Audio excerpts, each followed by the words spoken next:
Tuesday, everyone, although to some of us in the United States, it feels like Monday. I think we're going to be a little discombobulated this week because of a long holiday weekend. You are listening to Elaine Bartlett, and this is the Purple Portal. And I will be inviting and encouraging you to call in today with thoughts and questions because we're going to be talking a lot about healing and how we sabotage ourselves. And I'm going to be working from material from a book that I picked up, probably now about 10 years ago, when I was in California and passing through one of these, like a business fair. It was a book and business and kind of a new age fair. It was so massively large that it was kind of one of these things where you can't help but feel, I don't know how I'll find what I need. I was like a homing pigeon being directed to this exact material that we're going to be discussing today.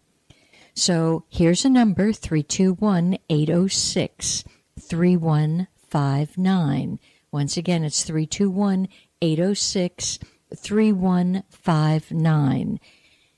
Some of you may not feel comfortable with this topic today, and you may want to give me a quick shout out via email, which is purpleportal777 at gmail.com. purpleportal777 at gmail.com.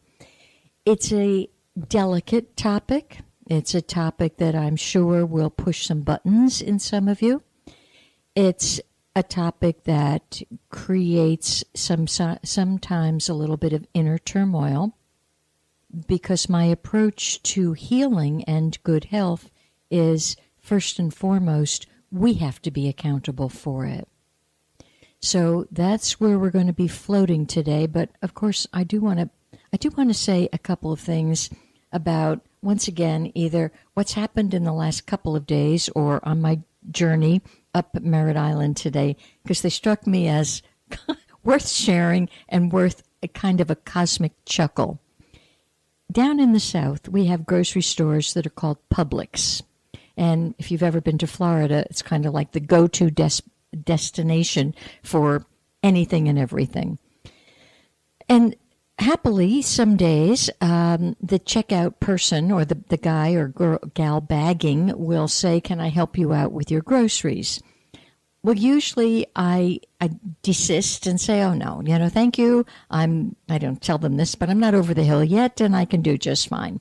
But the other day, this dear elderly gentleman who seemed older than I said, "Oh, no, let me help you out." And I'm thinking, well, okay, the kinder thing is give him a break from his bagging obligations. So we go out and I'm chatting, very amicably. Gee, I think I put the car over here. I mean, it wasn't a conversation that was brain surgeon-like. But I'm being just gracious and kind and calm.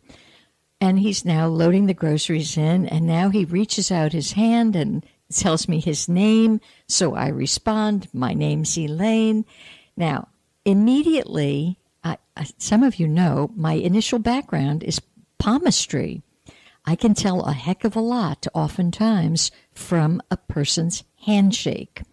So he had one of these handshakes that was almost too hard, and you could feel like a sense of opinionated and a harshness of thinking. His hand wasn't hard, but it reflected a harshness of thinking.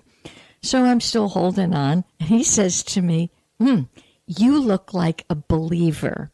Well, I nearly cracked up, but again, I'm being very polite.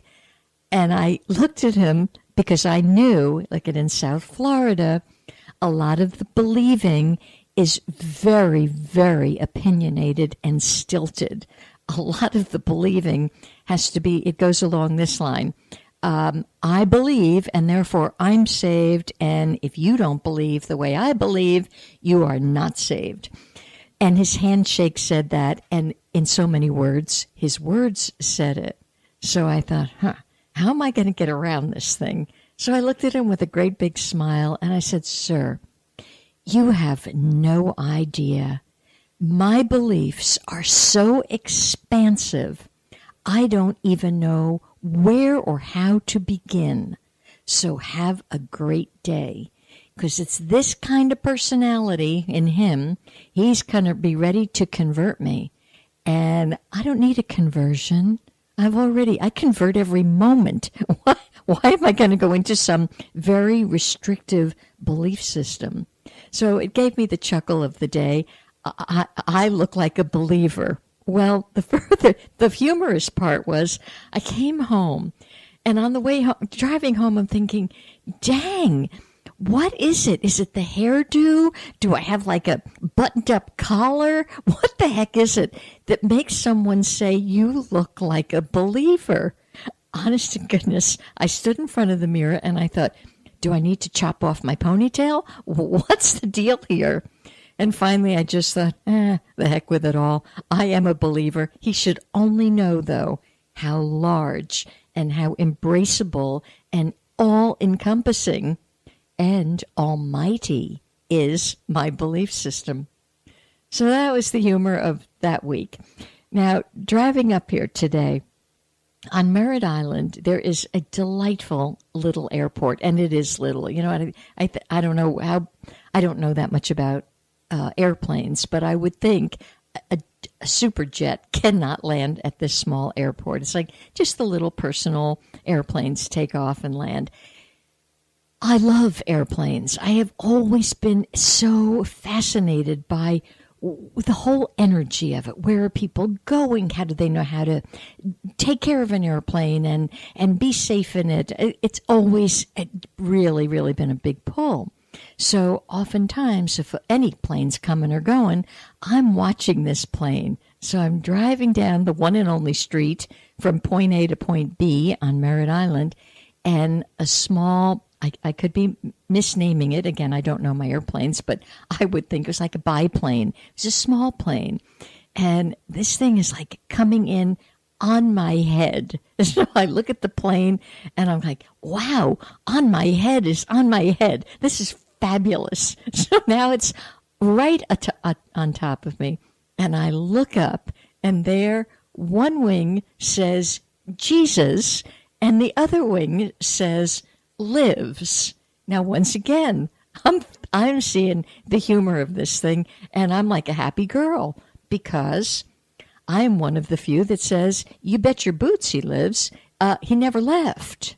He never left this plane. And all this nonsense of him dying and the tragedy of his death, I want to shake people and say, would you get over it? He's pure energy. He knew it. He's a cool master. He came with a great message. His message was so powerful and so great, he had to be murdered as a rebel, which, of course, many of the enlightened teachers, masters, and thinkers from all time have been murdered. But that doesn't mean they don't live. So, as far as I understand about this really cool guy, he never left this place. He seems to have a strong affinity toward our success in not destroying ourselves. And so he is so consciously aware of every single flicker that's going on. But I had to laugh because, once again, it's kind of like, I'm sure whoever put those two words on that wing is not seeing it how I see it. So it's all a point of perspective. And some of my radio work is to help you expand your own perceptions and your perspective. Because we have been conditioned to keep it very narrow, very tight, very buttoned down. And I would like to help you unbutton and break loose. So in that light, I'm going to start now with our healing stuff. Well, I can't start with the healing stuff. I do have to tell you one thing about galactic energy because that always thrills me out of my mind.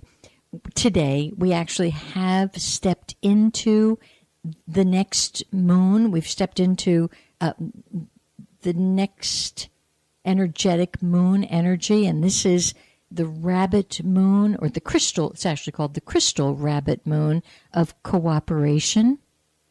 So Cooperation is a really big word that human beings seem to not want to be too happy exploring anymore, but it is worth exploring for the entire month.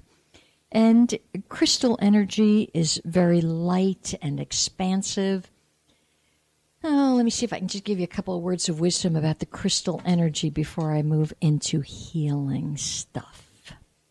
Can I do this quickly? Crystal. Yes, I can. All right. The crystal energy has to do with a sense of rededicating yourself to yourself. You're the only one that gets to do you. And then once you do you, a larger sense of cooperation and broadening, just broadening. So you do have a huge place in the formation of the tapestry of life. And it's very valuable. When that essence of you is complete with the experience of life, it doesn't mean the entire tapestry disintegrates. It really is. If any of you have ever worked with what we call crewel work, CREWEL, or embroidery or tapestry, sometimes there's just a little flick of a certain thread, a little flick of white, a little flick of brilliant orange. And so it doesn't mean that your life was wasted. It just means that's the experience to get that little flick of energy into the universal tapestry. So nothing is ever lost, including the tapestry. Okay, so I was looking this week, and now remember, if you want to call in, the number is 321-806-3159. But I think some of you are going to want to just hold that call until you see where I'm going with this. Many of you know I have a library. My books have books. That allows me to call myself a true bookie. So my books have books. However, over the years, I've outgrown a lot of them, and particularly in the last 18 months, as I've become much more clear about the fact that I am that, and I am the eternal one, as you are. So many of the books have just dropped away because they're in duality, and I don't want to be going down the wrong road anymore with things that are in duality. It just doesn't work for me. So my antenna are up, my everything is heightened, my sight is heightened, my hearing is heightened, and probably much to the chagrin of some people, although I'm very careful, really, for the most part, of when I see someone's in duality, it's generally not appropriate to say much about it. Sometimes it is. And when it is, then almost on some level I'm asking permission. But anyway, so I was reading this work about illness because my next book is going to have to do with illness and getting in touch with the essence of it, and then the healing. Or how is our healing? So in this book, which I've always been very fond of, and actually the book is called Right Use of Will, it says, quote, "Illness is not sabotage. It is the body's statement that you have been having to hold the imbalance of denied will, and this needs release. If you can accept the message and regain your necessary balance, illness disappears and health prevails. No person needs to die from illness